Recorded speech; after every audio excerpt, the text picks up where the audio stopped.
Okay, so shall we start? Yeah, let's start. So, a very good evening to everyone. A very warm welcome to our own Dan member who is now at such an important position in the administration of the nation. So, very warm welcome to you, Sanpriya. We're very honored and we're very happy that you are here today to spare a few moments with us. I mean, spare your valuable time.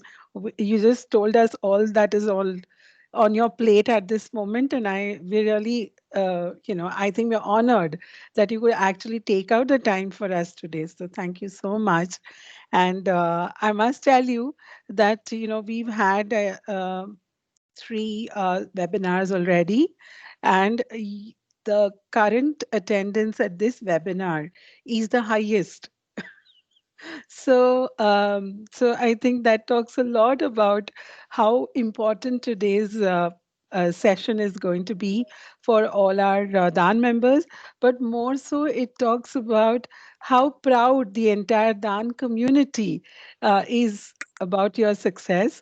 And I think everyone is here to, to honor you and appreciate this. So, without taking much time, let me hand over the to you. Once again, I'll request everyone to please बहुत important काम mute yourselves. Put your questions in the chat box so that we can address them. Address all of them. We should be able to do that, and also switch off your videos.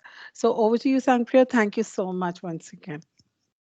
Thank you very much, ma'am, for this kind introduction. So, first of all, I'd like to introduce myself. I am Sangupriya. I passed out from JNV Kanpur Dayat in 2010. So, my batch is 2003 to 2010. Then I was in Dakshina from 2008 to 2010. After that, I went to IIT Kanpur and I did my graduation from IIT Kanpur in 2015. Then I appeared in civil service examination. Then I qualified civil service examination 2017 and secured 92nd rank and got Madhya Pradesh cadre in and as an Indian Administrative Service. So presently I am SDM Kasrawat in Maheshwar, near Maheshwar. It's near Indore. It's just 1.5 hours from here, from Indore. So I will first of all I would thank Sharmila ma'am for giving me this opportunity. जैसा कि मैंने पहले ही बोला था that all this the place where I'm sitting, the chair I'm on today, it is all because of Dakshina and Navodaya. The things started from the Navodaya Vidyalaya. Then after that, Dakshina gave me the platform. Then after that, IIT Kanpur and all this chain became very sequential, and that's how I landed up here. So in today's talk, I'll divide this thing in three parts. First, I'll give the glimpse about the service, the IAS, how the career prospects are here in this service, and what I do in general day-to-day life. Second part, I'll talk about the exam through which I got into this service, and in the last part, I'll take question and answers. And I'll request all those people who have joined that please kindly switch off the mic. Whenever you have to ask a question, just raise the hand and ask a question, and it will be better if you ask the question in the last part of the session. Okay, or and now I'll begin with this thing. And also one thing I will like say कि जो भी language का अगर किसी को issue हो, even I am from Hindi world, so if anybody wants to ask question in Hindi or English, even I'll be using Hindi in between. So please feel free to ask anything. Whether this preparation can be done in Hindi medium also, in English medium also. So please feel free to ask any question in any language. Okay. Now I'll begin. सी पहले तो मैं अपने बता देता हूँ कि अभी जो मैं अभी एसडीएम के पोस्ट पे हूँ तो what is this service comes like after clearing the IAS exam basically this is UPSC exam, UP Union Public Service Commission exam. So this through this exam, this Union Public Service Commission civil service examination. So through this examination, selection is made to 21 services, almost 21 services. Then IAS is the premier service. Then after that, the people who secure lower ranks basically in order. Like there are 180 seats of IAS in general. 150 seats of IPS. Then foreign service, around 30-40 seats. After that, Indian Revenue Service. Indian Revenue Service, we have two services: Indian Revenue Service Customs, Indian Revenue Service Income Tax. After that, we have a number of service. This railway traffic service. In railway, we have 5-6 services. Then we have civil account service, and all these services are Class A service in the Government of India. So this is this exam gives you to work in all these services. Then based on your rank, your choice, and other things, you get the service. The service allotment is done. After that, your card if you get the IAS, then you get the cadre. Basically, this cadre can be any of the state. Cadre is basically state. So after that, coming into this service, basically I got IAS. I had 92nd rank. Then based on the other things like choice, what is your rank, and what is the seat availability, you get the service. After that, there is 2 years of training. So 1 year training is academic training. That happens in Mussoorie, Labasna. That is called Lal Bahadur Shastri National Academy of Administration. It is based in Mussoorie. So we spend 1 year there in the academy. That is called academic training. After that, we come to a district. Then the next 1 year is of district training. After that, we are posted as SDMs, sub-divisional magistrates. So like I am from 2018 batch. So I was selected on 27th of April 2018. So I was in training for academic training till 2019. After that, I was in district training in Singrauli district of Madhya Pradesh for 1 year. Then after that, this July, I got, after completing this training period, that is called probation period, I came to this my new posting, that is SDM Kasrawat, Maheshwar near Indore. So, चला आजा आजा शुरू हो गया है शुरू हो okay, गया any issue? Okay, I'll continue.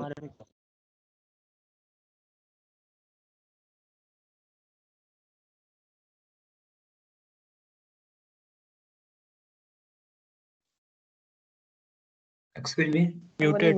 Sir, you are muted. Excuse me.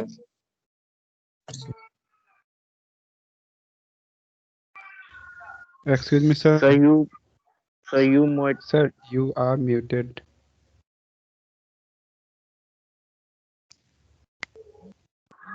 Sir, you are muted, sir. You are not audible, sir. Yeah, Please check your mic. I'm sorry. Just one moment. I think. Okay. There has been yeah. technical glitch. Okay, Yeah, am I yeah. audible? Yes. Yes, You are sir. now. You'll have to repeat a little bit of what you सुनाई said. दे रहा था?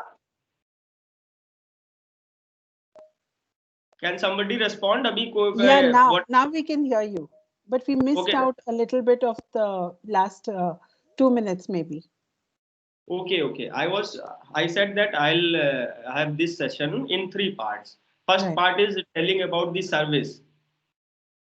That how what I do in day-to-day work. Then second part will be about the examination through which I joined this service. And third part I'll take question and answers. तो मैं बता रहा था कि जैसे इसमें होता है, हम लोग जो union public service commission examination होता है, सिविल सर्विस एग्जामिनेशन, तो उसके थ्रू रिक्रूटमेंट होता है. So then there are around 21 service, around 900 seats are there. 900 people are recruited each year through this examination. Then based on the rank and the choice they fill, and based on the seats availability, they get the service and the cadre.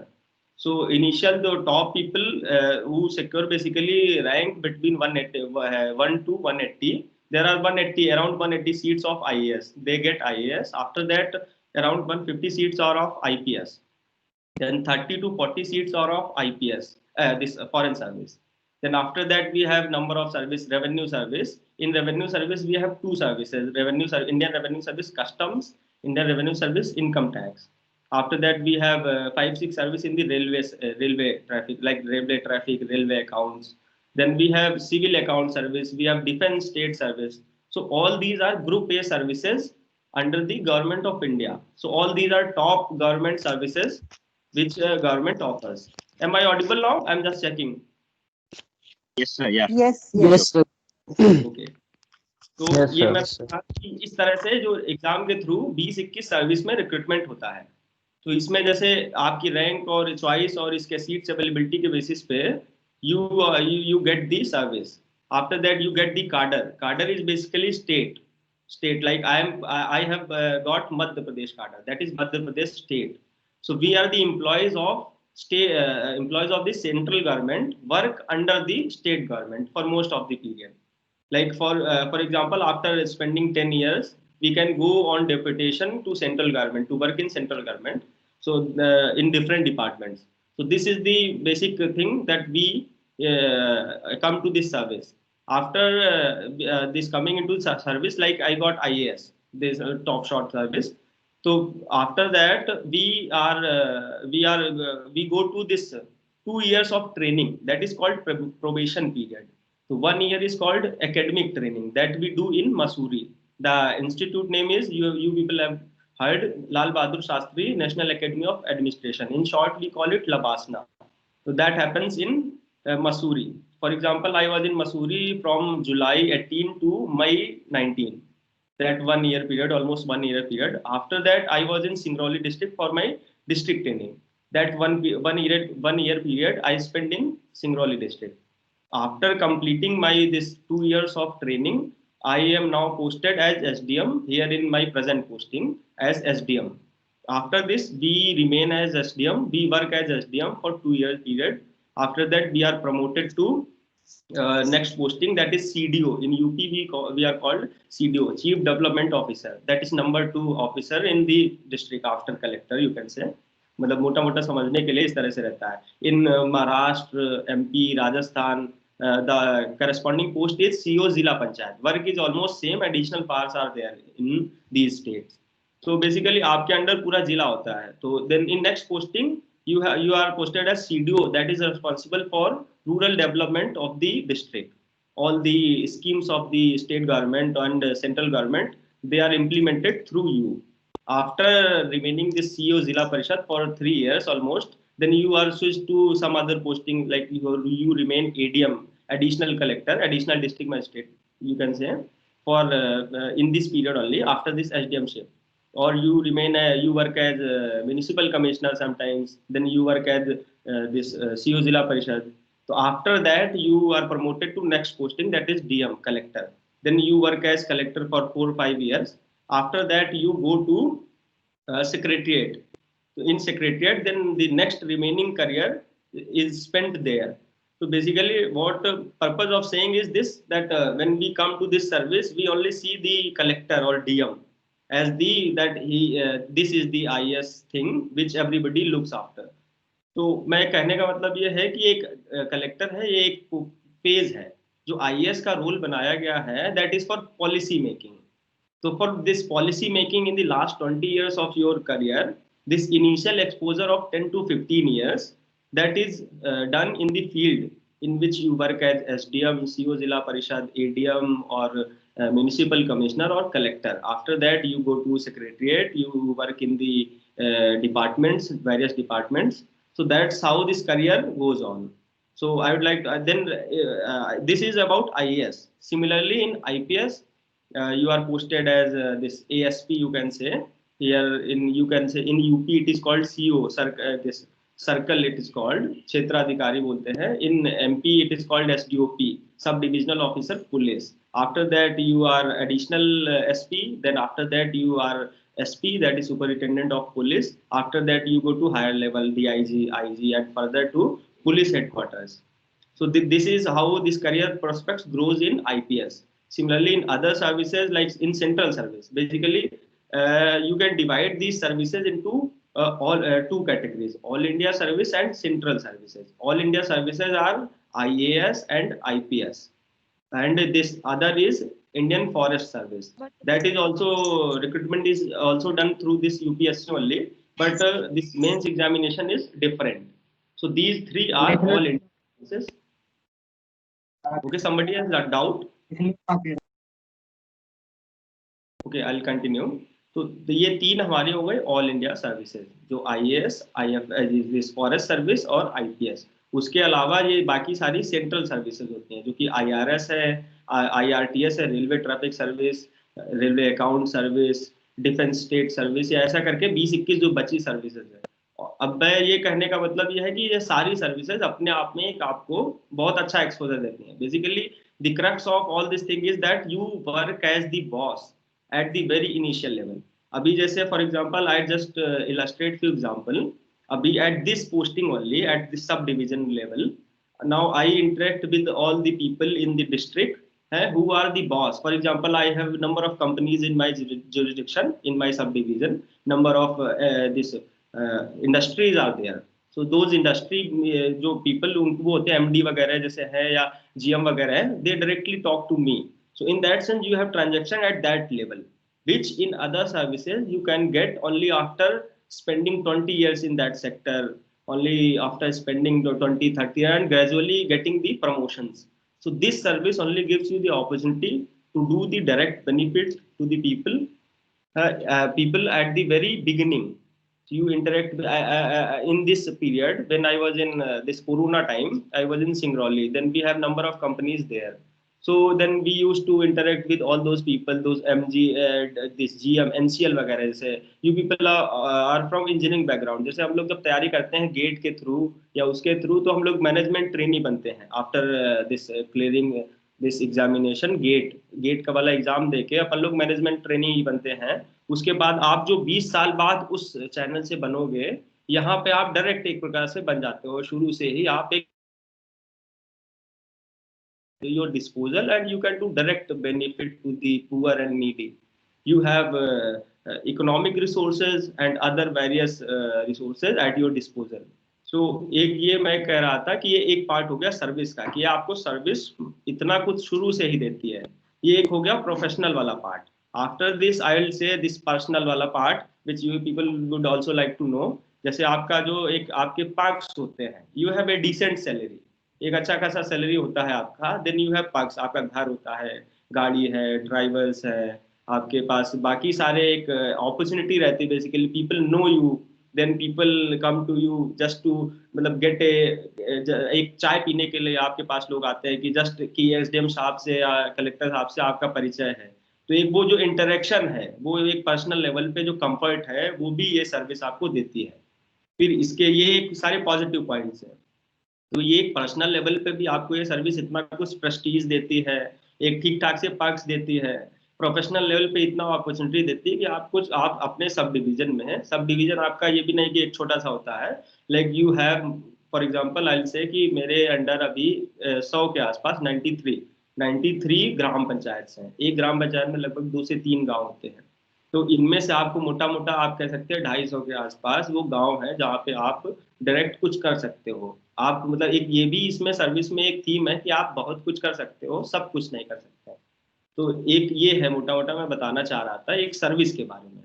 तो ये मोटा मोटा ये एक first part I would like to say कि एक जो service है ये इस तरह से चीजें हैं। तो सर्विस एक वर्थ इट है आई विल से कि बाकी सर्विस सब कुछ अच्छा है अपनी जगह, हम लोग जो भी परस्यू करते हैं। लेकिन व्हेन वी कंपेयर, तो आपको कभी आप इस सर्विस में आ जाओगे तो अब कभी वो नहीं फेज आएगा कि नहीं यार गलत जगह आ गए। यू विल ऑलवेज फील कि नहीं बिल्कुल this is the right place and I have resources at my disposal. If you have willingness to do something then you can, मतलब with your effort.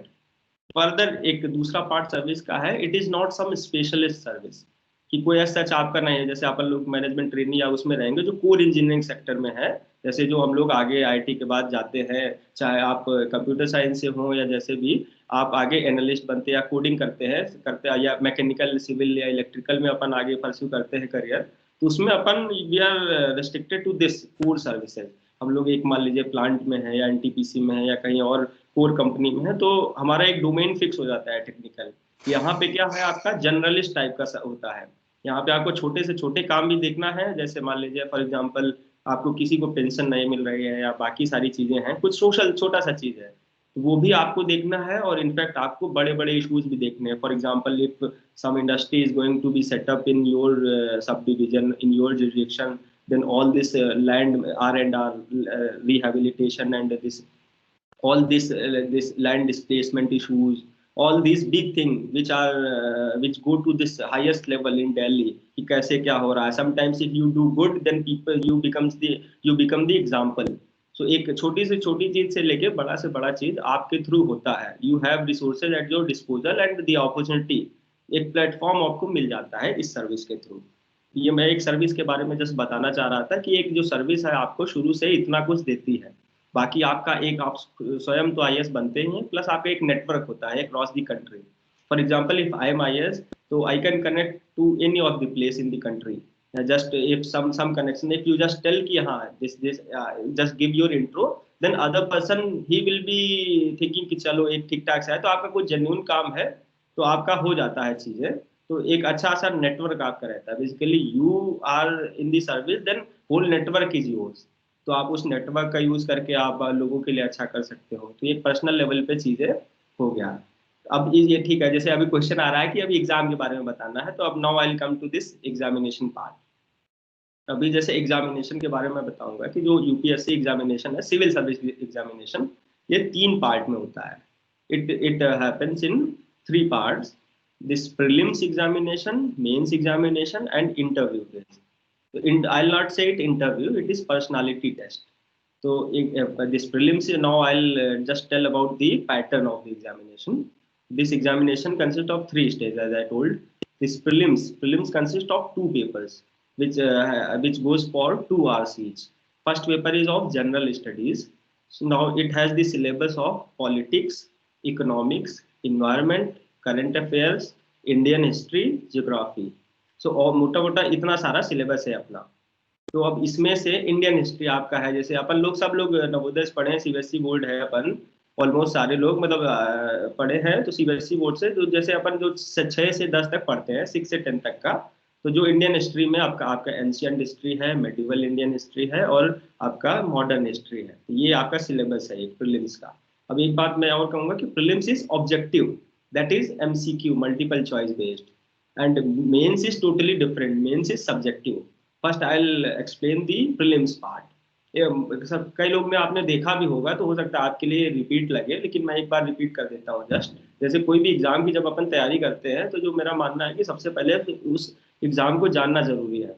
Okay, somebody is raising hand, Sumit Patna, बताएं। Sumit sir, I am not able to type my question sir. Okay, just आप पूछ ले, आप Audible हैं, आप question पूछ लीजिए, मैं बता देता हूँ। नो सर, आप पहले आप ही एक्सप्लेन कर दीजिए सर। ओके। तो एक मैं बता रहा था कि जैसे प्रीलिम्स होता है, तो प्रीलिम्स में 2 पेपर होते हैं। एक पहला जीएस का होता है, जिसमें history, Indian history, geography, polity, economics, environment और एक करंट अफेयर्स आता है। This prelims is MCQ, multiple choice question. It has this minus marking also. 2 घंटे का होता है, जो GS1 पेपर होता है प्रीलिम्स का, पेपर 1। तो इसमें आपका 2 घंटे में करना होता है। 100 क्वेश्चन आते हैं आपके, 100 क्वेश्चन आते हैं, उसमें अटेम्प्ट करना होता है। तो मोटा मोटा आपको बेसिकली इसमें प्रीलिम्स में आपको कट ऑफ क्लियर करना होता है केवल। तो कट ऑफ आप क्लियर करेंगे, फिर आपको you will get the opportunity to write mains. तो प्रीलिम्स में this paper 1, based on the paper 1 merit is made, this cut off is made कि now these many people are eligible to write mains. This second paper of the prelims is this aptitude, that is called CSAT in general, Civil Service Aptitude Test. So it is very easy for you people that basically इसमें reasoning होता है, अपना engineering वाला होता है, maths आता है, English आता है, रीजनिंग आता है। तो we have to just qualify this paper. 200 का ये भी होता है, इसमें 80 क्वेश्चन आते हैं, 2.5 नंबर का ऑलमोस्ट शायद ऐसा रहता है डिस्ट्रीब्यूशन। तो अपने को उसमें 67 नंबर लाने होते हैं। That is the second paper of the prelims is just qualifying. First paper of prelims, we based on the first paper of prelims, this cutoff is made. So those people who are above the cutoff, they are eligible to write mains. तो ये एक prelims का structure हो गया। prelims MCQ based होता है, minus marking होती है।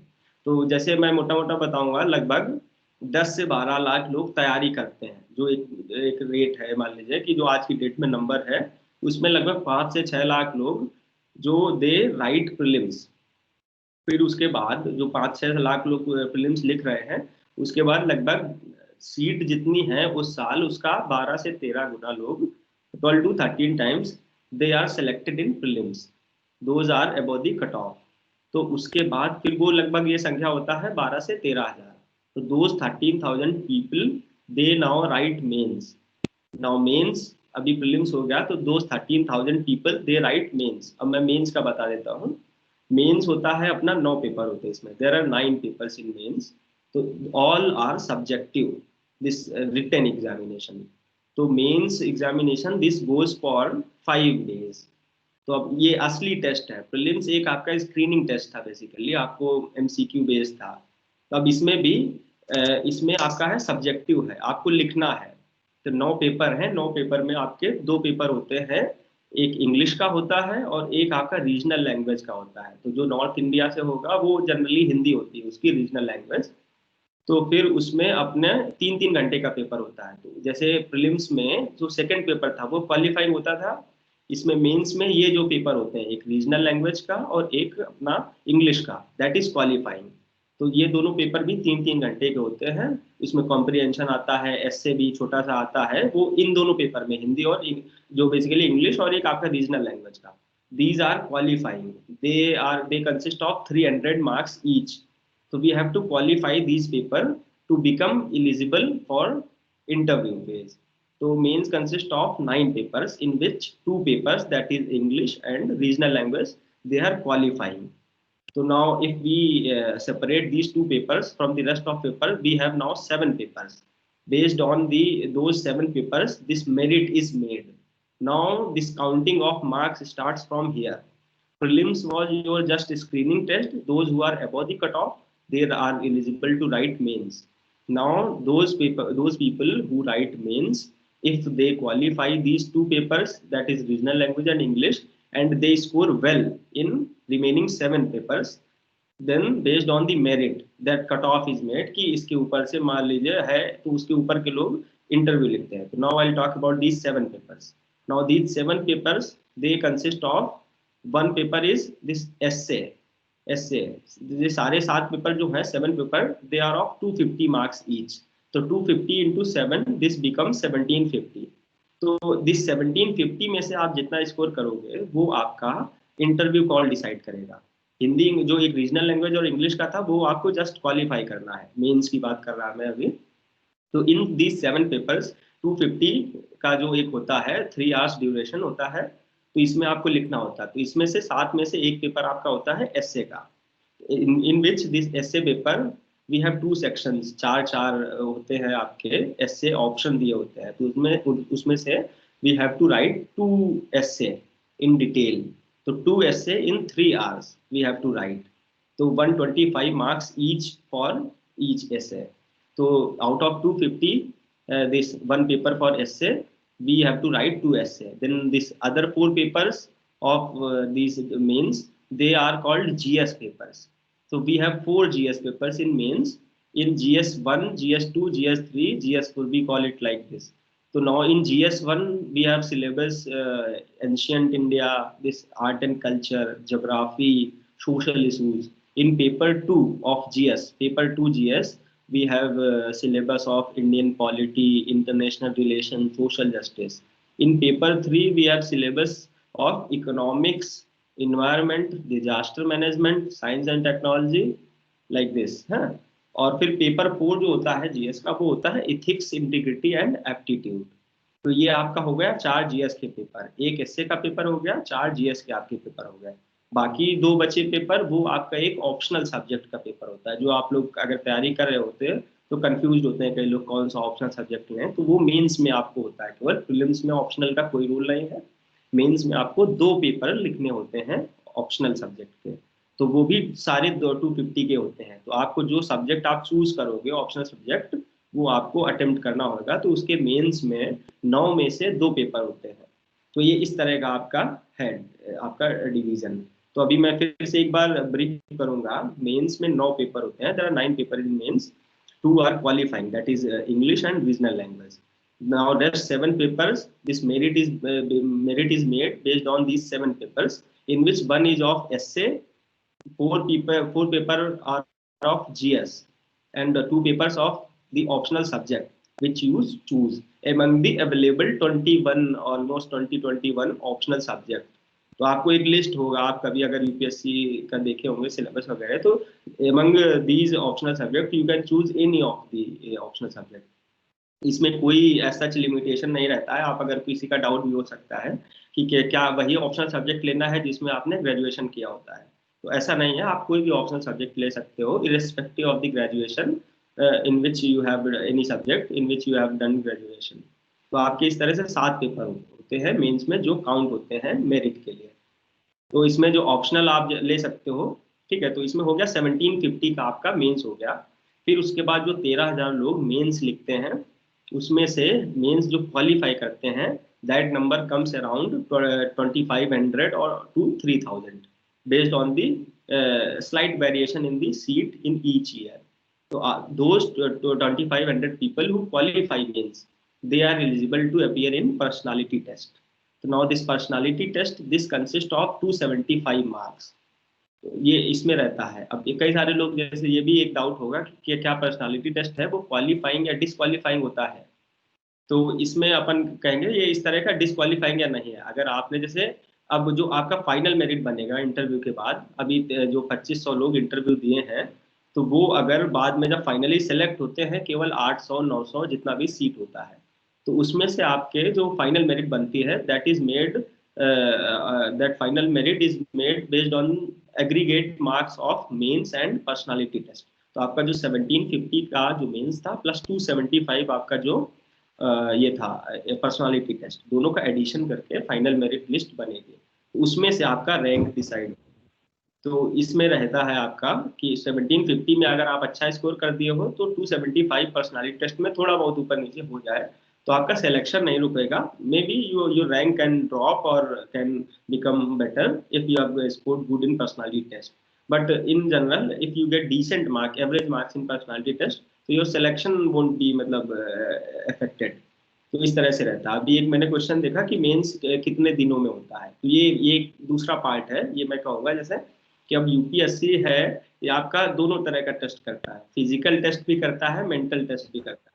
फॉर एग्जाम्पल हम लोग जब 10वीं 12वीं में लिखते थे पेपर, तो फुर्सत में अपने 5 पेपर होते थे, एक दिन में 3 घंटे का दिया, फिर एक दिन का ब्रेक मिल गया कम से कम अपने को। अब यहाँ पे अलग कहानी है। यहाँ पे है आपको वो जो 9 पेपर हैं वो आपको लगातार लिखने हैं। बेसिकली 5 दिनों में 9 पेपर होते हैं। So first day, now from the last 2 years, things have become easier, like relatively easier. When I was there, it was not the case. So here, all these 9 papers, they happen over the 5 days. Day 1, you have essay test. So on day 1, you have just beginning essay test. The next day, you have GS 1-2, like from 9 a.m. to 12 p.m. you have this GS 1 paper. Then again same day from 2 to 5, 2 p.m. to 5 p.m. you have GS2 paper. Then again next day you have GS3 and GS4 again from 9 a.m. to 12 p.m. and 2 p.m. to 5 p.m. So that's how this continuous 3 days. तो आप जैसे आप सोच रहे होंगे कि कैसा रहता है एकदम, ये तो चीजें तीनों चीजें ये आपका फिजिकल वो भी चेक करते हैं कि आप लिखने के काबिल हो कि नहीं। आपका अगर प्रैक्टिस नहीं होगा बेसिकली तो आप का क्वेश्चन पेपर भी छूट जाएगा। And it is not like board examination कि आप आराम से लिख रहे हो फुर्सत में। बेसिकली मैं बताता हूँ अभी आगे। तो ये आपका शेड्यूल ऑफ द एग्जामिनेशन इस तरह से, आपका डे 1 एसए है, नेक्स्ट डे आपका GS1 GS2, उसके नेक्स्ट डे GS3 GS4। फिर next week you have like exam schedule is like this: Friday, Saturday, Sunday. SA1 on Friday, GS1-2 on Saturday, GS3-4 on Sunday. Then next Saturday, next week of in the next week of this Saturday, you have optional. This optional दो paper जो optional subject के होते थे वो आपके अगले Saturday होंगे। तो ऑप्शनल सब्जेक्ट का पेपर 1 आपका 9 से 12, ऑप्शनल सब्जेक्ट का पेपर 2 आपका 2 से 5। फिर नेक्स्ट डे आपका जो अगले वीक का संडे है उसमें आपका रहेगा ये जो एक रीजनल लैंग्वेज वाले एक पेपर है और एक इंग्लिश का पेपर रहेगा। तो ऐसे अभी जो एक 4-5 दिन का अपने को गैप मिल जाता है जो संडे के बाद से अगले फ्राइडे तक का, तो उसमें आप ऑप्शनल सब्जेक्ट के लिए थोड़ा बेहतर हो गया है। ये अभी 2 साल से ही शुरू हुआ है चीज़ें, तो इसमें आप कर सकते हैं। फिर इसके बाद ये भी मैं कहूँगा इसमें जैसे मेंस में जो होता है जो GS के पेपर्स होते हैं वो आपके 20 क्वेश्चन आते हैं उसमें। In each GS paper like in GS1 you have 20 question, तो 10 क्वेश्चन और of 15 marks and remaining 10 question और ऑफ 10 मार्क्स। तो ऐसे करके आपका 15 मतलब 250 का 250 का पेपर हो जाता है। तो इस तरह से अपने को करना होता है। तो और उनका वर्ड लिमिट मोटा मोटा होता है। आपका जो 15 नंबर वाला क्वेश्चन होता है उसका मान लीजिए आपको 300 से 350 शब्दों में लिखना होता है। जो 10 नंबर का होता है वो लगभग 150 से 200 शब्दों में लिखना होता है, इतने वर्ड्स में लिखना होता है। तो just to complete the paper, if you are able to complete all the papers, it's quite an achievement. तो most of the aspirant they fail in this only, कि they are not able to write paper fully कितना भी। तो इसके लिए अब ये आप एग्जाम जब देने जाते हो तो इसके लिए बाकायदा आप पहले से टेस्ट सीरीज ज्वाइन करते हो। तो ये एक आपका इस तरह रहता है। तो एक पूरा प्रोसेस है, उस पर मैं तैयारी कैसे करनी है वो मैं आगे बताऊंगा। अभी मैं एग्जाम के बारे में बता रहा। तो ये आपका मेंस हो गया। उसके बाद इंटरव्यू होता है आपका। तो इंटरव्यू भी एक आसान होता है बेसिकली। अगर आपने मेंस क्वालिफाई कर लिया है तो थोड़े से कॉन्फिडेंस से आप बढ़िया से कर सकते हो इंटरव्यू में। Interview basically is not the interview in the UPSC syllabus, it is also called personality test. तो आपका जैसे नॉलेज टेस्ट तो हो ही चुका है ऑलरेडी मेंस के थ्रू, आपके 9 पेपर इतना रिगरस हो चुके हैं। तो वो पर्सनालिटी होती है कि whether you are fit for this examination, this service और नॉट। तो in which general questions are asked basically from the daily current affairs question are asked. तो जैसे आपका जब जनरल रहता है आपका 20 से 25 मिनट का इंटरव्यू रहता है, कई बार 45 मिनट तक भी जा सकता है। तो इंटरव्यू में 5 पैनल रहते हैं, 5 लोग रहते हैं। All those people are very reputed person from the sectors. एक उसमें अगर आपका बैकग्राउंड कुछ है, टेक्निकल है, इंजीनियर, तो जैसे आईटी दिल्ली वगैरह से भी लोग आते हैं वहाँ, यूपीएससी अपना दिल्ली में है। तो प्रोफेसर्स भी रह सकते हैं, एमिनेंट रिटायर्ड आईएएस या chairman of various commissions, they also come in that interview panel. तो वो आपका इंटरव्यू लेते हैं। तो वो बेसिकली पर्सनालिटी टेस्ट है आपका। वो अगर आप अपना थोड़ा ठंडे दिमाग से वैसे जाएंगे, जो आपको आता है वो बता दो, जो नहीं आता है तो कोई दिक्कत नहीं। तो ये आपका ये इंटरव्यू वाला पार्ट है। तो ये अपने को ये एग्जाम है। अभी मैं अब अगला स्टेप पे आ रहा हूँ कि अब तैयारी कैसे करी जाए, मेन चीज जिसके लिए अपन आए हैं। तभी चूंकि अपना समय ज्यादा जा रहा है, तो जो तैयारी अपने को कैसा करना है। तो अब जैसे प्रीलिम्स जैसे बताया, अब तक आपको इंसाइट मिल चुकी होगी कि प्रीलिम्स जो है वो एमसीक्यू बेस्ड होता है और मेंस होता है अपना सब्जेक्टिव। अगर ध्यान दिया होगा तो जो सिलेबस भी है अपना वो ऑलमोस्ट सिमिलर ही है, सब्जेक्ट सिलेबस प्रीलिम्स और मेंस का। जैसे हिस्ट्री है, ज्योग्राफी है, पॉलिटी है, इकोनॉमिक्स है, इन्वायरमेंट है, करंट अफेयर्स, ये सेम ही है ऑलमोस्ट। बस मेंस में थोड़ा सा ज़्यादा सिलेबस होता है। जैसे आपका एसए मेंस में एक्स्ट्रा हो गया है, आपका ऑप्शनल सब्जेक्ट है वो एक्स्ट्रा हो गया है। World history also comes in mains. Prelims में वर्ल्ड हिस्ट्री नहीं आती है। अगर आप कोई तैयारी कर रहे होगे तो आप लोग जानते होंगे कि prelims is in prelims world history is not the part of syllabus. तो ये आपका ऐसा रहता है। तो अब तैयारी कैसे करनी है, तो अपने को सेम कंटेंट से प्रीलिम्स के लिए भी और मेंस के लिए भी अपने को करना है तैयारी। तो इसके लिए बेसिकली अब आज की डेट में अगर सेल्फ स्टडी आप कर रहे हो तो देर आर नंबर ऑफ मतलब books available in the market. तो now we have to be very मतलब अवेयर अबाउट द एग्जामिनेशन। तो आई विल से कि we need guidance for preparation of this examination. Certainly we need guidance, क्योंकि अगर आप खुद से करोगे तो आप खो जाओगे। मार्केट में इतना सारा चीज़ें हैं, क्या पढ़ें क्या नहीं, तो इसमें आप कंफ्यूज हो जाओगे। तो you need guidance, but guidance can be in form of any senior who can tell you कि क्या पढ़ना है क्या नहीं। It can be in form of coaching also, जो आप देखे हो गई कोचिंग वगैरह है। आजकल तो ऑनलाइन भी इतना सारा अवेलेबल है, जैसे अन अकेडमी है या बाकी यूट्यूब और बाकी अपनी वेबसाइट्स हैं या रिटन कंटेंट है, बुक्स वगैरह है, तो बहुत कुछ अवेलेबल है। उसमें अपने को थोड़ा गाइडेंस से डिस्कस करके अपने को बुक्स चूज करना है। तो फॉर दिस, और अल्टीमेटली एक अपन चूंकि इंजीनियरिंग बैकग्राउंड वाले हैं तो एक अपने को ये भी देखना है कि अब एक जो डाउट भी होगा कई लोग का कि क्या ये अपना इंजीनियरिंग बैकग्राउंड में सब कुछ करके या क्या इस सर्विस में आना वर्थ इट है कि नहीं। तो जो मैंने शुरू में बता दिया कि बिल्कुल वर्थ इट है, अगर लेकिन आपका पैशन है कि मेरे को सिविल सर्विस में आना है, मेरे को यही करना है, तो ही आप आओ। अदरवाइज सारी अपने आप जिस सेक्टर में हो उसमें अच्छा करोगे, कोई दिक्कत नहीं है। तो इसमें service is different and it gives you the different things. Basically if you are in your sector doing very good then there is no issue as such. अगर आपको जो जो मैंने बताया है वो सब चाहिए तो बिल्कुल आप इस सर्विस में आप आ सकते हो।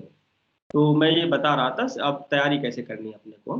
तो अब सेम कंटेंट से एक ये मैं बताना चाह रहा था कि एक जो अपना साइंस बैकग्राउंड से है, तो अब अपन लोग तो सब फिजिक्स केमिस्ट्री मैथ्स ये सारा कुछ पढ़े हैं। सिलेबस है जो मोस्टली वो यही है, पॉलिटी है अपना, दैट इज सिविक्स, हम लोग सिविक्स बोलते हैं उसको। तो सिविक्स है जो वो इकोनॉमिक्स है, इन्वायरमेंट है, ज्योग्राफी है, हिस्ट्री है। तो 80% सिलेबस आपका यही है।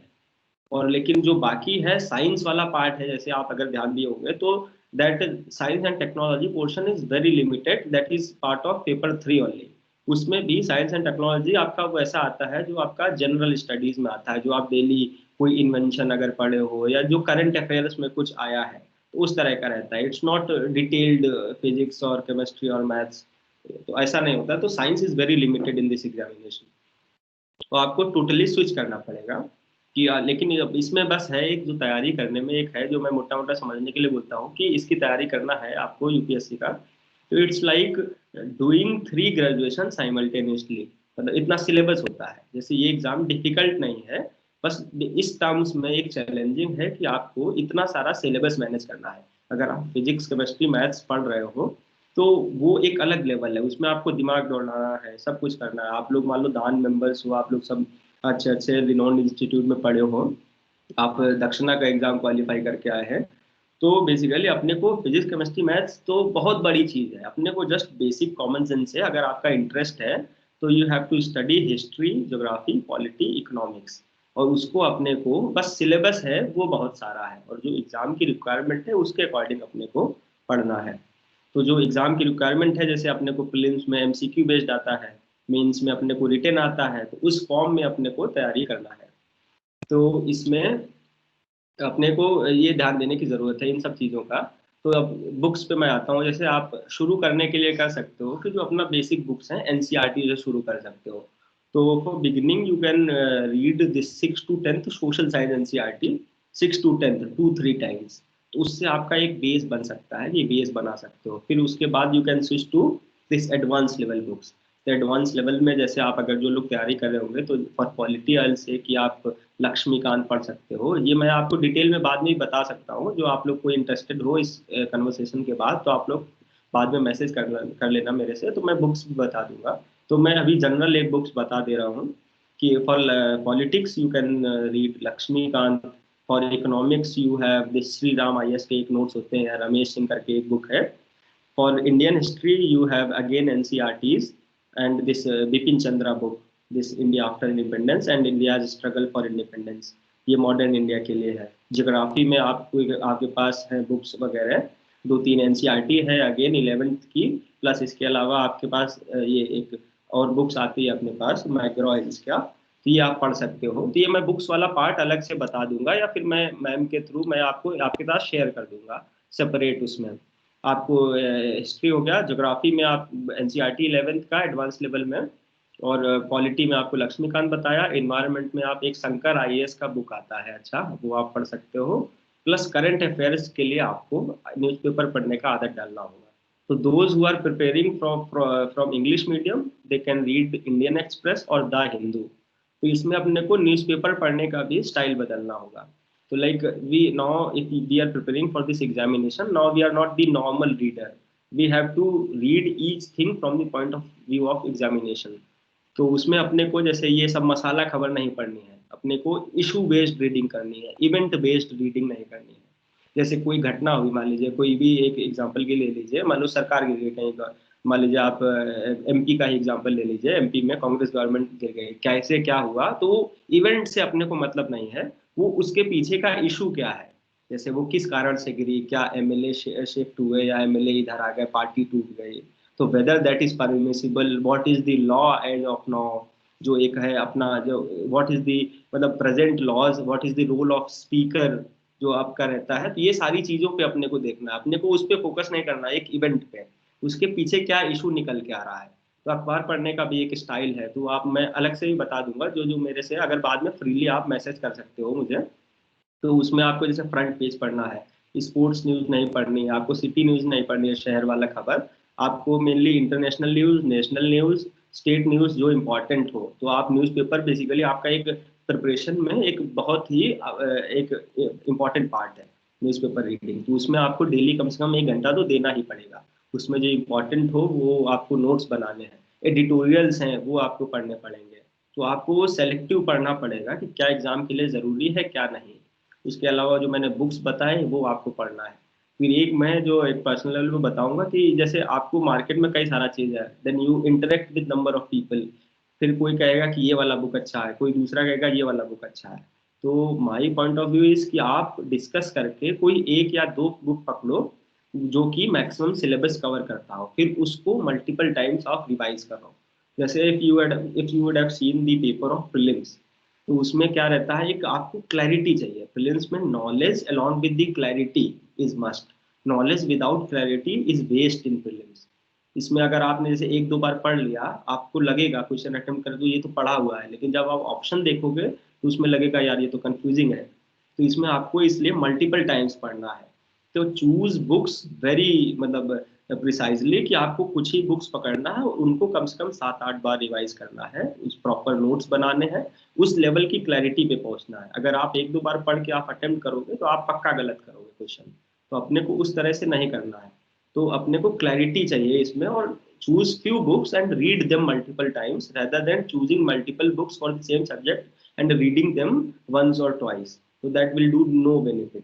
तो आप इस अच्छे से डिस्कस करके, और एक ये भी एक जो मार्केट में नॉर्मल वो चीजें हैं, कोई भी कोचिंग हो या कोई भी बुक हो कभी 100% सिलेबस नहीं कराती। It's not a board examination, it's open ended examination. दुनिया में जो कुछ भी चल रहा है सब कुछ इस एग्जाम का पार्ट है।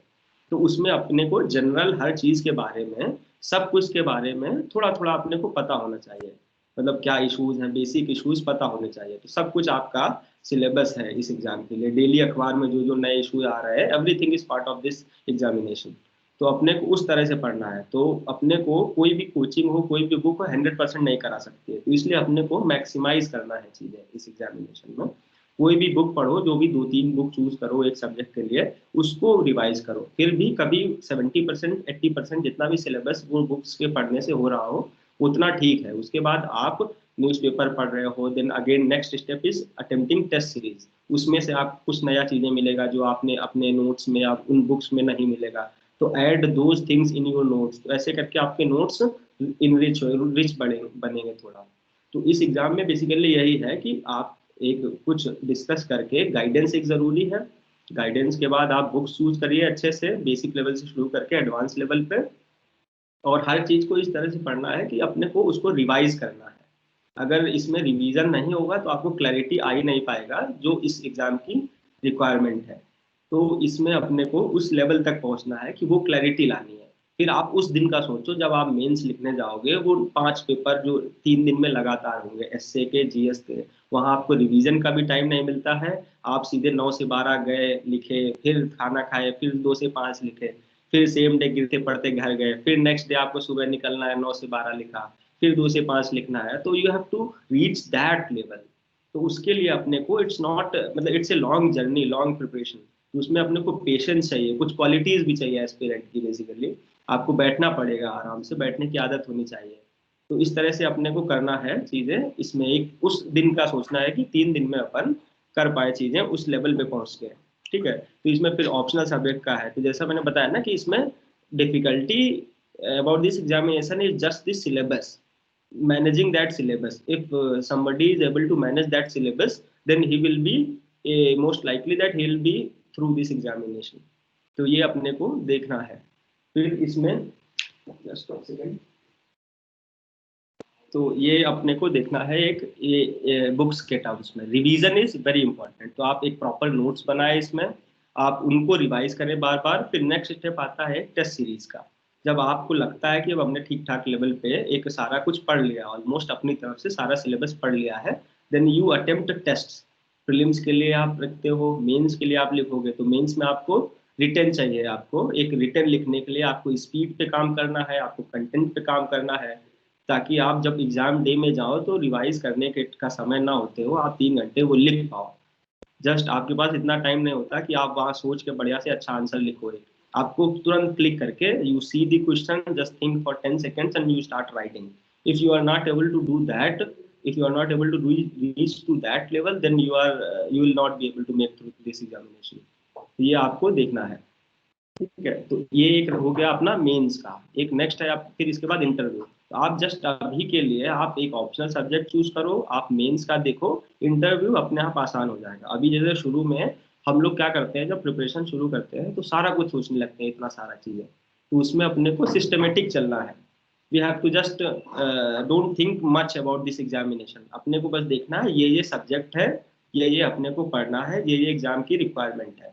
तो इस तरह के से अपने को मतलब वो देखना है, ये लंबा गेम है, लंबी जर्नी है, तो अपने को डिकोड करके एक एक स्टेप्स में चलना है। तो कई लोग इसी journey is the most important thing, बस उस सोच के उस जर्नी में अगर अपन चल लेंगे कि वो जर्नी के लिए क्या क्या करना है, तो वो अपन निकल जाएंगे, इट इज मोस्ट लाइकली। बाकी अनसर्टेनिटी भी है एग्जामिनेशन में, इतने सारे लोग मान लीजिए जो सेलेक्ट तो 800-900 ही होते हैं, लेकिन जो सीरियस कैंडिडेट है वो ऑलमोस्ट 1 लाख के आसपास होते हैं। फिर उसके बाद उस एग्जामिनेशन वाले दिन क्या हुआ, कैसे कौन पेशेंस रख के अटेम्प्ट किया, उस पर बहुत कुछ डिपेंड करता है। तो इस तरह का एग्जामिनेशन है, मोटा मोटा समय कम है, तो मैं अभी क्वेश्चन एंड आंसर लूंगा, उसके थ्रू मैं आंसर करूंगा। ठीक है, अभी कुछ रहता हो तो आप क्वेश्चन आंसर के थ्रू आप पूछ लीजिए। Sir, one question, sir, in the chat box, sir. बिल्कुल। Satyam Patel, sir. हाँ हाँ, ओके।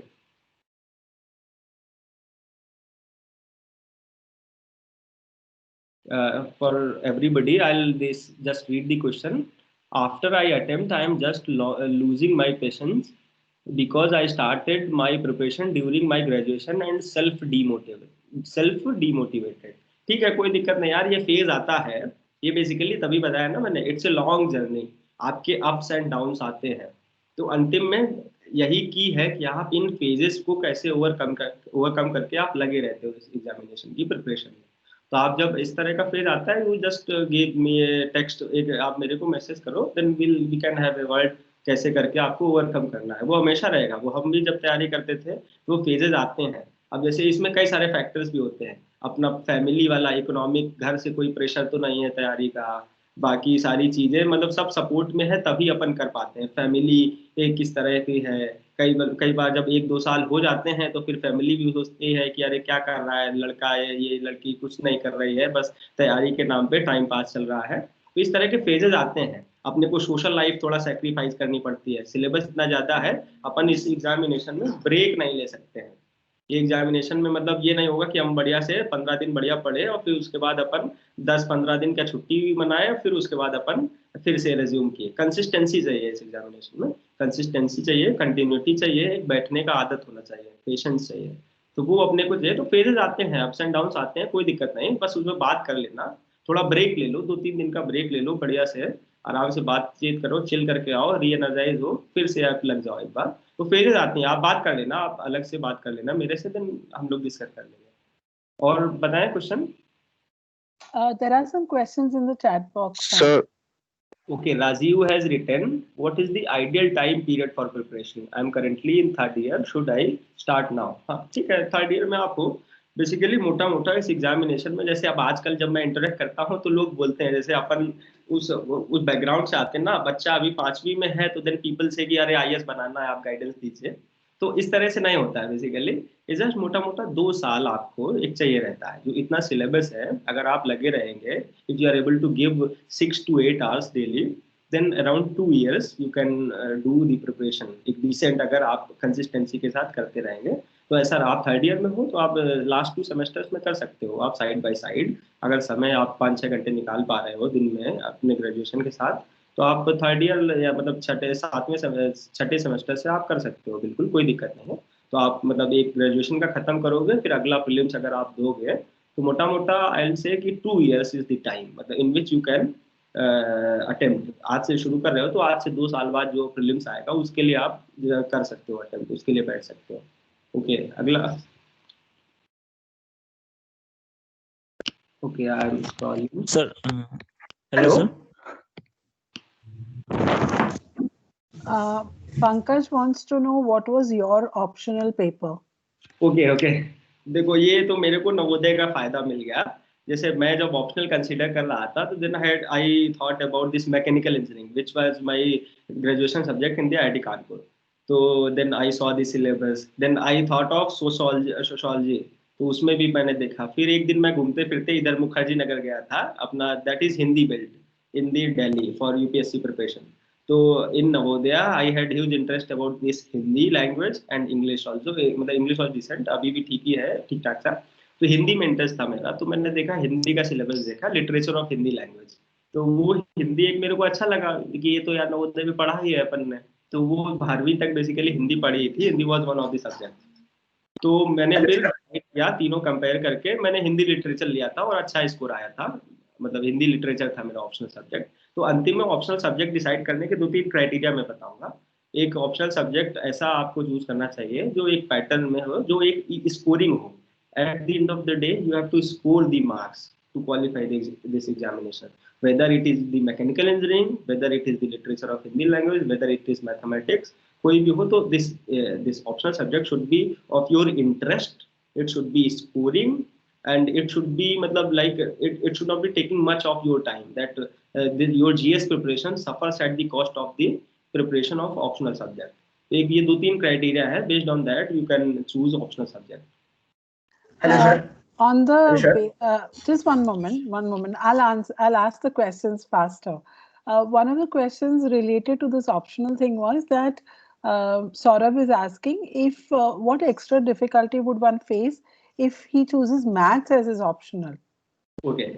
अब एक जैसे हाँ ये एक अच्छा पॉइंट है, क्योंकि अपन इंजीनियरिंग बैकग्राउंड वाले हैं, तो विल डिस्कस दिस पॉइंट कि इंजीनियरिंग ऑप्शनल जैसे अपना सिविल है, मैकेनिकल है, इलेक्ट्रिकल है या फिर मैथमेटिक्स है, ये ले, या फिर जो बाकी ऑप्शनल्स हैं जैसे एंथ्रोपोलॉजी है, सोशोलॉजी है और पब्लिक एडमिनिस्ट्रेशन है, जो एक नॉर्मल जो most of the people opt for, even people from engineering background they also opt for these optional subject. तो अब इंजीनियरिंग ऑप्शनल लेने का जो पहले मैं फायदा बताऊंगा। The good thing about the engineering optional is कि आपका 500 का होता है बेसिकली दोनों पेपर इंजीनियरिंग ऑप्शनल के। तो इंजीनियरिंग ऑप्शनल में अगर आपकी पकड़ है, if you have good command over this optional, तो आप अच्छा स्कोर कर सकते हो। बेसिकली ऑप्शनल में अगर आपको 270 के ऊपर है तो मतलब those are very good marks. 270 के ऊपर आप जितना खींच लो, और 350 के ऊपर जनरली नहीं मिलते हैं ऑप्शनल में। 350 500 में से मैं बात कर रहा।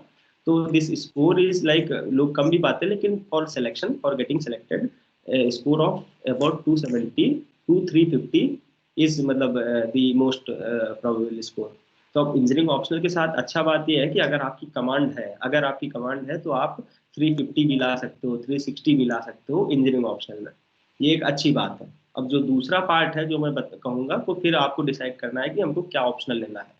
जो एक नेगेटिव पार्ट ये कहूँगा कि ऑप्शनल सब्जेक्ट अपना जैसे मैथ्स है या इंजीनियरिंग है, जैसे मेरे कई सारे कलीग्स हैं अपना IIT कानपुर के बैचमेट्स हैं, तो दे ऑप्टेड मैथमेटिक्स या फिर दे ऑप्टेड इलेक्ट्रिकल इंजीनियरिंग।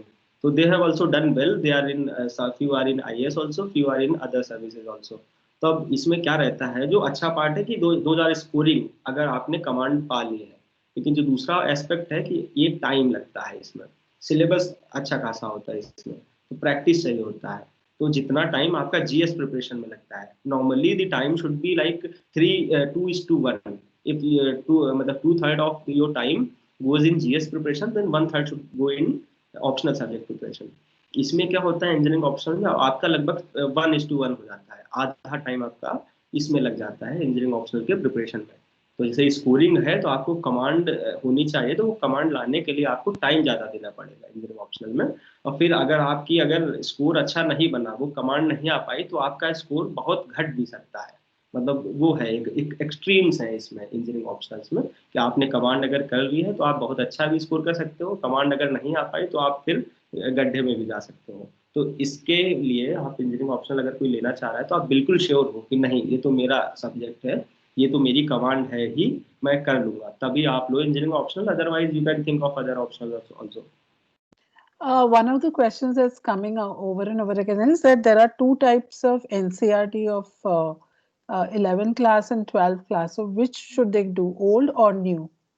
मैं अलग से बता दूंगा। अब जैसे NCERT बेसिकली आपको हिस्ट्री में चाहिए होता है, तो हिस्ट्री में आप ओल्ड NCERT आप ले सकते हो। तो जैसे हिस्ट्री में 11th क्लास का एक RS शर्मा आता है एंशिएंट इंडिया के लिए, RS शर्मा ओल्ड NCERT है।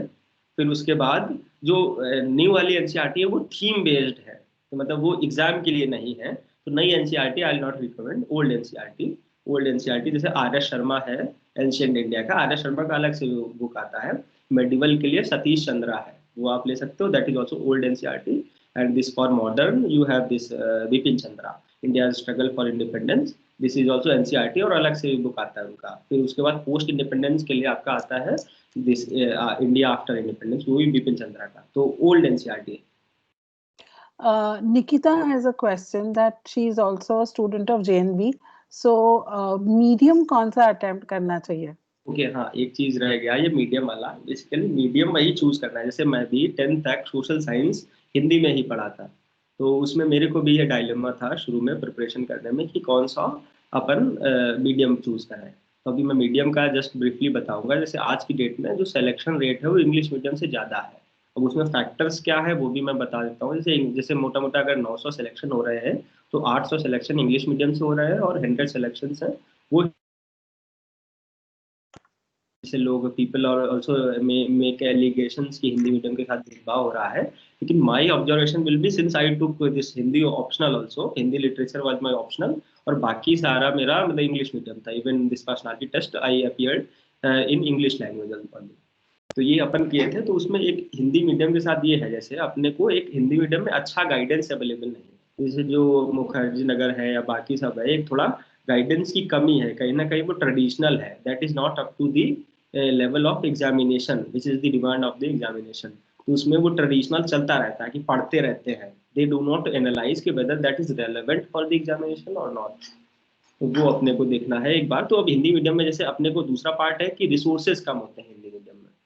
तो हिंदी मीडियम में जैसे मान लीजिए अपने पास इंग्लिश मीडियम में न्यूज़पेपर अच्छे अच्छे हैं, इंडियन एक्सप्रेस है, द हिंदू है, उसके कंपैरिजन में हिंदी में अपने को अवेलेबल नहीं है।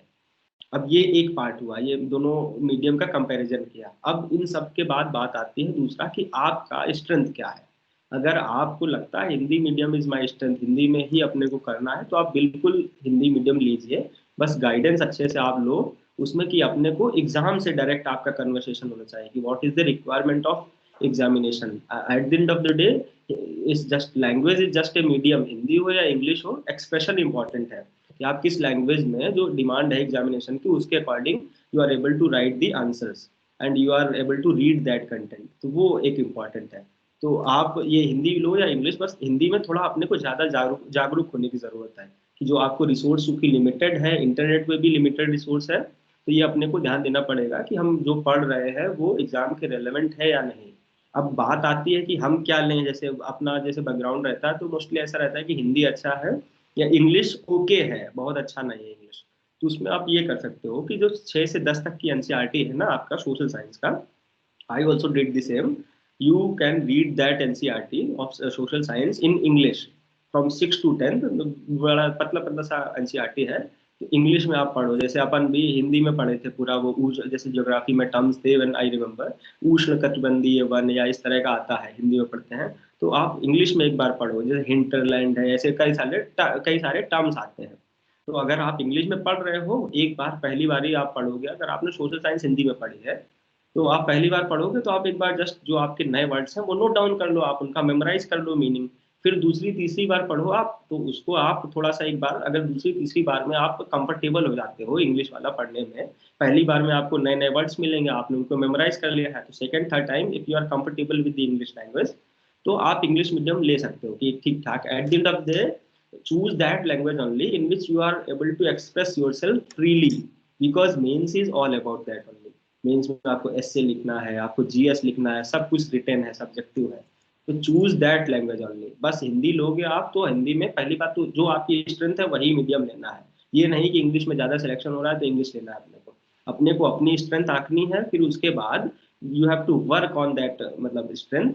अगर आपको लगता है कि इंग्लिश में अपन कर सकते हैं, बस थोड़ा सा चेक करना है, तो you can check through that this thing कि 6 से 10 तक का एनसीईआरटी आप सोशल साइंस का इंग्लिश वाला पढ़ सकते हो। If reading twice or thrice, if you become comfortable, then you can go for English medium. Okay.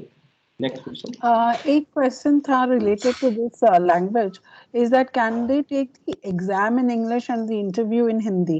हाँ So बिल्कुल बिल्कुल। आप जैसे जब इंटरव्यू का वो भरोगे आप ऑप्शन आता है, तो आप उसमें मेंस का एक अलग रहता है, लैंग्वेज फॉर पर्सनालिटी टेस्ट एक आपको रहेगा, पूछा जाएगा जब पर्सनालिटी टेस्ट का आएगा। तो यू कैन टेक इंग्लिश और हिंदी बोथ, दोनों ले सकते हो आप, कोई दिक्कत नहीं है उसमें। तो आप एग्जाम इंग्लिश में लिखो मेंस है, और बाकी इंटरव्यू हिंदी में दे सकते हो, कोई दिक्कत नहीं। Another thing is, Sang, there are lots of our members here who are from the who are pursuing MBBS medical stream. तो उनके लिए आप क्या बताओगे? Because a lot of them are asking about the CMS exam and about the subjects that they should, choose. So उनके लिए क्या बता सकते हो आप? बिल्कुल, इनफैक्ट हमारे बैच में 180 है, we are one batch of 180, तो उसमें से I think 36 we have doctors among our batch, and around more than 100, around 112 we have engineers basically. तो आप डॉक्टर्स भी हैं, तो अपने को बस ऑप्शनल सब्जेक्ट है, उसमें मैटर करेगा अपने को। आप लोग तो जो मेडिकल बैकग्राउंड वाले हैं वो तो सारा कुछ पढ़े ही होते हैं, आप लोग 5 साल का MBBS रहता है, तो उसमें you have done this homework prior to this examination, तो बस उतना ही आपको मेमोराइज करना है, उतना ही सिलेबस चीजें हैं। तो in optional you can always take this medical science as your optional subject, बाकी तो आपको history, geography, polity, economics, environment पढ़ना ही है। तो अब बिल्कुल आप ले सकते हो मेडिकल बैकग्राउंड, कोई दिक्कत नहीं। बस इंजीनियरिंग बैकग्राउंड में ये रहता है कि इंजीनियरिंग बैकग्राउंड का अपना इंजीनियरिंग तो हो ही जाती है जैसे तैसे, बाकी ऑप्शनल इंजीनियरिंग भी ले लेता है, बाकी भी ऑप्शन लेते हो तो इंजीनियरिंग बैकग्राउंड वाला थोड़ा वो क्विक होता है कि एग्जाम की रिक्वायरमेंट क्या है उसके अकॉर्डिंग अपन लिख लेते हैं। कई बार तो ये देखने को आता है कि इंजीनियरिंग बैकग्राउंड के ग्रेजुएशन वाला व्यक्ति लॉ ऑप्शनल लेके लॉ में टॉप कर दिया, पता चला। तो वो रहता है चीजें इस तरह का। तो आप बिल्कुल मेडिकल साइंस से हैं तो आप ऑप्शनल सब्जेक्ट मेडिकल साइंस ले सकते हो, आपका वो तो उस पर पकड़ होती ही है, कोई दिक्कत नहीं।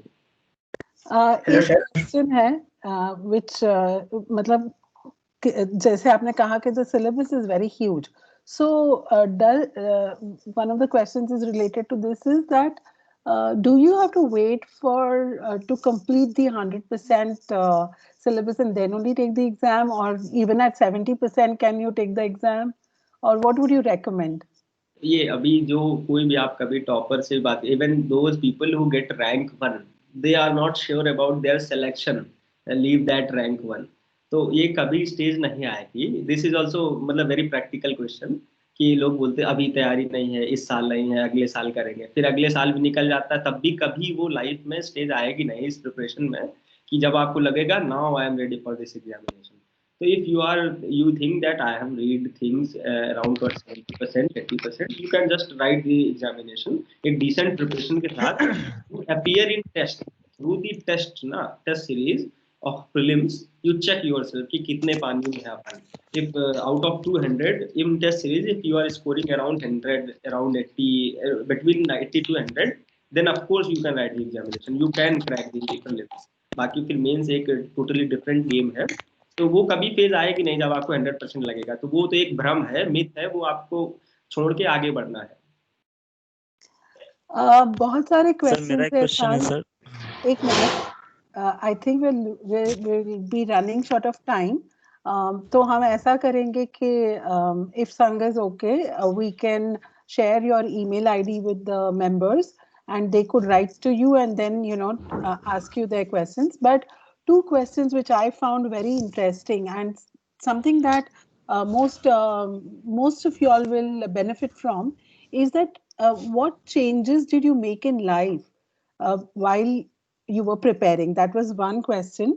And second question is, after you've chosen this path, what changes have you made in your life? Okay. अच्छा, ये एक बिल्कुल अच्छे क्वेश्चन है, प्रैक्टिकल क्वेश्चंस। तो जैसे पहला था कि एक आप जब during the preparation phase, basically I also talked about these things, basically this preparation requires the discipline. Basically कई बार क्या होता है, जैसे मैंने देखा है कि even I was an average student in the IT, like decent था, डिसेंट स्टूडेंट थे, मतलब above average kind of. I had CGPA of 7.2 something. तो एक रहता है, even I had batchmates who were excellent, they were 9 pointers, तो ऐसा करके है। लेकिन वो एक अलग एक्यूमेंट जो एक रहता है वो अलग रहता है। तो इस एग्जाम के लिए जो चाहिए, जो व्हाट आई फाउंड, कि एक आपको एरोगेंस नहीं चाहिए इस एग्जाम में। जो भी एग्जाम का रिक्वायरमेंट है, जैसे eight the end of day what is the syllabus, history, geography, polity, economics, environment, तो आपको वो पढ़ना पड़ेगा what ever the requirement of the examination. उसमें ये आपको नहीं फील करना है किसी में कि क्या ये फालतू का चीज है। कई बार जो अपन इंजीनियरिंग बैकग्राउंड के होते हैं तो we are very specific about things, कि जो फार्मूला बेस्ड या इसका ये रिजल्ट आना है। कई बार जो इंटरनेशनल रिलेशन जब आप पढ़ेंगे तो उसमें बातें चलती हैं, इश्यूज चलते हैं, आप डिस्कस करते हो चीजें, तो उसमें ये नहीं रहता है कि कोई आर्ग्यूमेंट ही होते हैं, कोई ऐसा कंक्लूजन नहीं होता है। तो कई बार जो मैंने देखा कि जो बैचमेट्स थे, they were better than me, but they didn't get through this examination just because of their attitude, कि अरे ये क्या फालतू का चीज है, ये नहीं पढ़ना है मेरे को, या ये नहीं पढ़ पाऊंगा। तो then they quit the service, this preparation, this UPSC preparation, then again they join their core sector. तो इसमें अपने को बेसिकली जो एग्जाम की रिक्वायरमेंट है अपने को उस तरह बनना पड़ेगा, फ्लेक्सिबल होना पड़ेगा, चाहे वो कई चीजें लगती हैं स्टूपिड भी लगती हैं कि ये क्या फालतू का चीज है यूपीएससी जो पूछ रहा है। आजकल एक दो क्वेश्चन भी आए हैं ऐसे कंट्रोवर्शियल से, तो वो अपने को एक एटीट्यूड चेंज उस तरह का रखना है जो एग्जाम का एक रिक्वायरमेंट है। जैसे पर्सनालिटी टेस्ट में एक आपका एटीट्यूड ही चेक करते हैं कि आप रिजिड तो नहीं हो, आप एक आइडियोलॉजी आपका कैसा है। बेसिकली आप एडमिनिस्ट्रेटर बनने जा रहे हो तो आप ऐसा नहीं होना चाहिए कि आप रिजिड हो, you are not open to the thoughts. तो आपसे पूछा जाएगा किसी इशू के बारे में आपकी ओपिनियन, तो आपको ऐसा ओपिनियन मतलब पर्टिकुलर ऐसा नहीं देना है कि आप बिल्कुल आप क्रांतिकारी नहीं हो बेसिकली आप। तो आपको प्रिपरेशन के दौरान एटीट्यूड एक अच्छा रखना है, कंसिस्टेंसी चाहिए, डिसिप्लिन चाहिए, आपको पेशेंस चाहिए आपको, और जो एक थोड़ा सोशल सर्कल आपको छोड़ने पड़ेंगे। जैसे आप रियलाइज करोगे प्रिपरेशन के टाइम पे आपके बैचमेट्स हो सकता है अच्छे बाहर माइक्रोसॉफ्ट में है या गूगल में है, आप उधर वो कर रहे हैं, तो वो एक अलग लाइफ है, वो अपने लेवल से चल रहा है चीजें, वो एक अलग, they will be earning huge money, वो एक अलग रहता है, वो एक टोटली डिफरेंट लाइफ है। यहाँ आप उसी टाइम पे आप प्रिपेयर कर रहे होगे, आप एक एस्पिरेंट हो, स्टूडेंट हो, तो वो एक आपको वो एक मेंटल बैलेंस रखना पड़ेगा, वो सेक्रीफाइस आपको देना पड़ेगा। आपके फ्रेंड्स कहेंगे ये तो कहीं अलग ही पड़ा रहता है, ये शामिल नहीं होता है, कहीं मीट होती है, गेट टुगेदर होगा, you will not able to join that. तो ये सारी चीजें हैं जो मैंने बताया, पेशेंस चाहिए, कंसिस्टेंसी चाहिए, एक लॉन्ग जर्नी है, अप्स एंड डाउन्स आएंगे, तो आपको उनको ओवरकम करने का एक वो चाहिए, कैपेबिलिटी चाहिए कि आप उनको निकाल दो धीरे से, ज्यादा चिंता नहीं करनी है अपने को, जो आपके कंट्रोल में है वो करना है। ये है during the preparation phase. After the preparation phase आपका when you come into this service, तो एक जो दूसरा चीज है कि आप सडनली रियलाइज करते हो रिजल्ट डे के बाद, आप जब सर्विस में आते हो तो आपका ट्रेनिंग इस तरह से होता है कि सडनली आप उस लॉबी में आ जाते हो, जो बेसिकली एक आईएएस लॉबी है, वो एक आप प्राइम मिनिस्टर्स ऑफिस से लेके नीचे मेरे लेवल तक, अभी जो बिगिनिंग लेवल है एसडीएम, सारे लोग आईएएस हैं, but this IAS fraternity gives you so much confidence, so much support कि आप एक अपने आप अपनापन फील करते हो, आप एक कॉन्फिडेंट हो जाते हो। जैसे मैं नवोदय में या बाकी आगे तक आईआईटी तक एक थोड़ा सा अंडर कॉन्फिडेंट था, बाकी चीजें जैसे डरता था चीजें फेस करने में। तो आप जब ये सर्विस आपको ये पूरा देती है, आपको इतना एक्सपोजर देती है, आपको पब्लिक स्पीकिंग का मौका देती है, आपको इतने सारे इश्यूज आते हैं जहाँ आपको पब्लिक से अलग अलग लेवल पे डील करना है, आपको गवर्नमेंट में या प्राइवेट सेक्टर में आपको रिप्रेजेंटेटिव से डील करना है, तो वो सब चीज़ों से आपका इंटरेक्शन नेचुरली उस तरह से हो जाता है कि आपका पर्सनालिटी ग्रो करता है, आपका आप नॉलेज, आपका डाइवर्स नॉलेज होता है। जैसे आप इस जॉब में कभी बोर होगे ही नहीं, आपके इतने डाइवर्स इश्यूज हैं, आज ये चल रहा है, सडनली कल कुछ और चीजें हो गई, कल आपके प्रायोरिटीज बदल जाएगी, तो उस तरह से आपको ढलना है कि आपको फ्लेक्सिबल होना है, आपको वो पर्सनालिटी उस तरह से रखनी है कि आपको कोई ऐसा सबको सुनने का आप में कैलिबर होना चाहिए, कैपेबिलिटी होना चाहिए, ऐसा सच कोई हार्ड स्टैंड नहीं होना चाहिए, आपको सिचुएशन एनालाइज करके आपको एक्ट करना है। तो इस तरह से एक पूरा अलग चीज है, basically it's total phenomenal change, आप एक पर्सनालिटी आपका अलग ही निकल के आता है। तो आप वो सब by virtue of this position you hold, by virtue of the environment in which you live, ये आपके साथ होता है। ये दोनों मोटा मोटा मैं बता दिया। One more question that is coming is about GATE. I think you've also cleared the GATE, or you took the GATE, right? So Yes. how do you, I mean, preparation for the two, how did you manage that? Actually, this civil service examination, this happened after this GATE thing.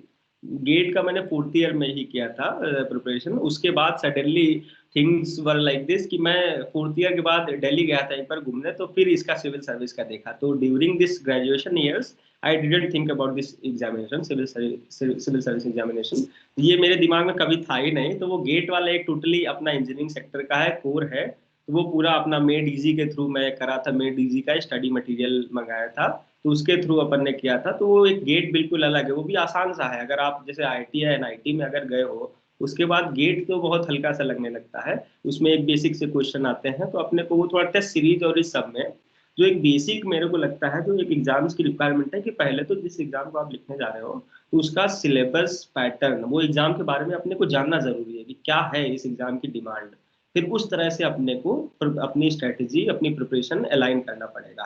फिर उसके बाद एक basic books पढ़ने के बाद अपने को test series में अपीयर होना पड़ेगा।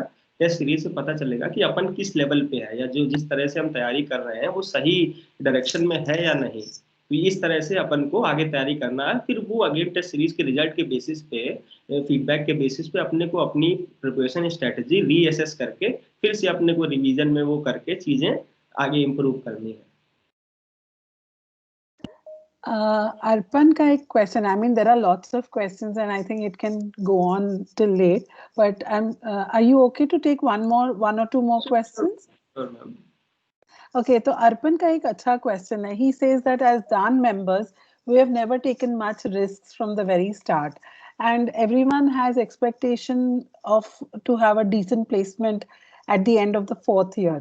So what suggestion can you give them to take risks in this situation, in this kind of a situation? And how did you tackle that phase after your graduation and the preparation gap? हमेशा risk only brings you awards ना, तो वो आपको करना ही है basically.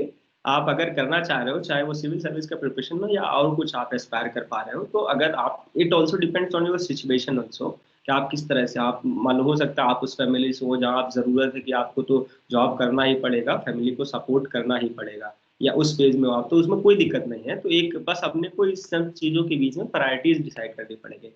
अगर आप उसके बाद प्लेसमेंट और ये सब आप ज्वाइन भी करते हो, तो यू थिंक कि यही मेरा अल्टीमेट है, मेरे को आज से 10 साल बाद उसी में रहना है या और कुछ है मेरा गोल, तो then you first decide this thing कि अपने को इसी में रहना है जहां अपन प्लेसमेंट का ले रहे हैं, या जस्ट एक फाइनेंशियल अपने को थोड़ा हेल्प चाहिए।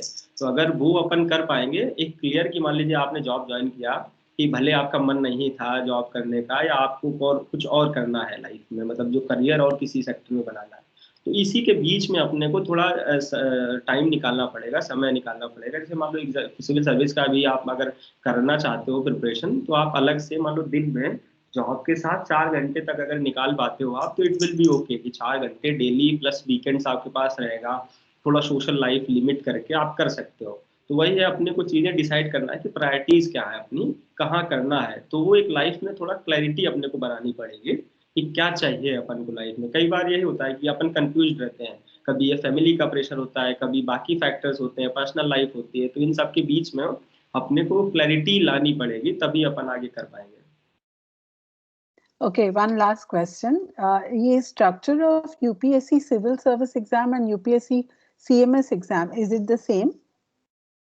This combined medical service examination, that is CMS I guess, तो उसमें स्ट्रक्चर सेम तो नहीं है उसका, उसमें कोर मेडिकल होता है, उसमें आपके शायद 4 या 5 पेपर होते हैं, तो अलग है वो, बेसिकली कोर होता है। उसमें जीएस का आई गेस 1 पेपर होता है, जो जनरल स्टडीज, जो सिविल सर्विस एग्जामिनेशन में क्या होता है आपका पूरा जनरल स्टडीज है। जनरल स्टडीज आई मीन की history, geography, polity, economics, environment, इस सबसे है, करंट अफेयर्स है।